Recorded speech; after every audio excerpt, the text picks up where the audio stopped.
The minister in charge of Excise, Kyrmen Shylla, conveyed on Tuesday that a proposal had been submitted to the government for the computerization of the Excise department to address revenue leakages. Shylla further informed that a proposal has been sent to the government to computerize the monitoring of the Excise department's revenue flow. He added that the computerization initiative would reveal any potential leakage and its absence would signify the department's effectiveness, prompting the need for computerization.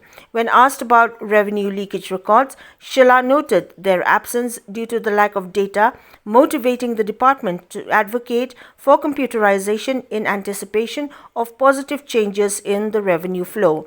He expressed optimism, hopeful that the government would support the initiative without financial complications for the state.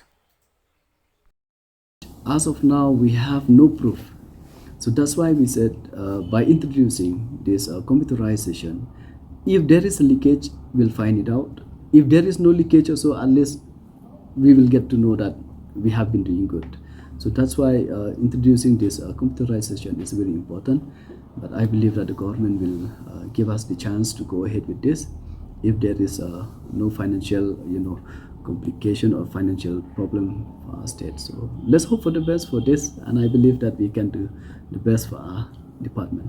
It or not ngam tip ya kata Henry ka nalen juga department jungi ni persang ya kata kenapa nomor hang ni kan don ke costing mo juga project te kata costing bidang wat kilat kilanti kenapa kanum kata ya ke revenue jungi plus ke jinglu jing step lada ki company ki ba introduce ya kini ni kuat hi ki bakin what kilat kilanti ban find alternative ba ndena ka state checker ya kini ki jinglu jing step so yakini ngidang persang hadu mentang yang panut ban over exactly whether ke finance department will accept it or not. So tang diga hope jongi na ke department, hopefully finance department ke planning they'll have a longkin page bnia ma yakini ke ik outcome ka laban long ka benefits ya ke state jongi.